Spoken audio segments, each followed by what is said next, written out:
শিক্ষার্থীরা, আজকে আমরা কিভাবে ক্যালকুলেটর দিয়ে ইন্টিগ্রেশন করতে হয় তা শেখাবো। এটি শেখার জন্য আমরা 991 ইএস প্লাস ক্যালকুলেটরটি নিয়েছি। এখন আমাদের সামনে একটি ইন্টিগ্রেশন দেওয়া আছে, এমন π/2 আর নিচে আছে 0। এখানে cos x বাই হচ্ছে 4 মাইনাসের sin x dx। এখন এটাকে আমরা ক্যালকুলেটর দিয়ে সলভ করব। ক্যালকুলেটর দিয়ে সলভ করার জন্য আমাদের প্রথমে এই যে এই বাটনটিকে ক্লিক করতে হবে।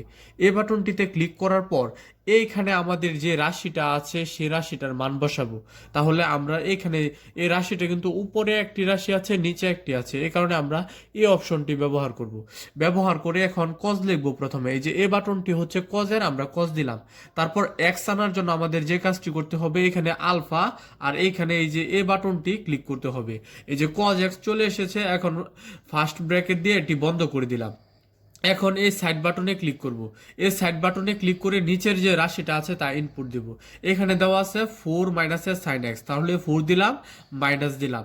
এখন সাইন এক্স এর জন্য আমরা আলফা বাটনে ক্লিক করব, তারপর এখানে থাকা সাইন বাটনে ক্লিক করব। ক্লিক করলাম। এখন আমরা এক্স আনবো। এক্স কিভাবে আনবো, এখানে আলফা আর এখানে এই যে এই বাটনটি ক্লিক করব। এই এক্স চলে এসেছে। এখন ফার্স্ট ব্র্যাকেট দিয়ে এটি বন্ধ করে দিলাম। এখন আমরা কিন্তু আপার লিমিট আর লোয়ার লিমিট দিতে হবে। এই কারণে আমরা এই যে এইখানে ক্লিক করব। এইখানে ক্লিক করলে আমাদের কিন্তু আপার লিমিটের উপরে এখানে কত দেওয়া আছে, π/2, তাহলে আমরা পাই লিখবো। এখানে থাকা আমরা শিফট আর এই যে এই বাটনটিতে ক্লিক করব। এই কিন্তু পাই চলে এসেছে। বাঘ হচ্ছে 2। এই যে আমরা এই যে এখানে 2 দিলাম। এখন লোয়ার লিমিটে আসার জন্য আমরা এই যে এই বাটনটিতে প্রেস করব। লোয়ার লিমিটে আমাদের কত দেওয়া আছে, লোয়ার লিমিটে কিন্তু আমাদের 0 দেওয়া আছে, তাহলে আমরা 0 দেব। এখন আমরা যে কাজটি করব, আমরা যদি ইকুয়াল বাটনে ক্লিক করি তাহলে কিন্তু আনসারটি চলে আসবে। এখন আমাদের কিন্তু আনসারটি এই যে এটি কিন্তু আনসার চলে এসেছে। এই যে আমাদের আনসারটি কিন্তু চলে এসেছে। এখন আমরা ভিন্ন একটি রাশি নিয়ে আবার আমরা সলভ করে দেখাই। এখন আমাদের কাছে রাশিটা দেওয়া আছে এই যে এমন, যে আপার লিমিটে আছে 1 আর লোয়ার লিমিটে আছে হচ্ছে 0, আর এই রাশিটি দেওয়া আছে। এখন এটি আমরা ক্যালকুলেটর দিয়ে সলভ করব। সলভ করার জন্য প্রথমে আমরা এই বাটনটি ক্লিক করব।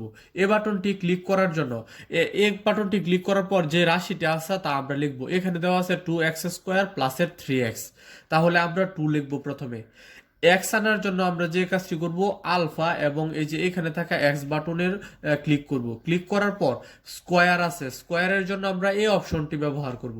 এই যে 2x² হয়ে গেল। এখন আমরা প্লাস দিব। এই যে আমরা প্লাস দিলাম, প্লাস এখানে আছে 3x, তাহলে আমরা 3 দিব। প্রথমে এক্স আনার জন্য আমরা আলফা এবং এখানে থাকা ফার্স্ট বাটনের এই অপশনটিতে ক্লিক করব।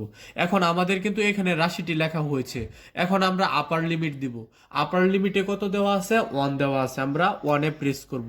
তারপর আমরা লোয়ার লিমিটের জন্য আবার এই বাটনটিতে ক্লিক করব। ক্লিক করে আমরা লোয়ার লিমিটের জন্য এখানে থাকা 0-তে ক্লিক করব। এখন যদি আমরা ইকুয়াল বাটনে ক্লিক করি তাহলে কিন্তু আনসার কিন্তু চলে এসেছে। এভাবে আমরা চাইলে যে কোনো ধরনের ইন্টিগ্রেশন ক্যালকুলেটরের সাহায্যে মুহূর্তে সলভ করতে পারবো।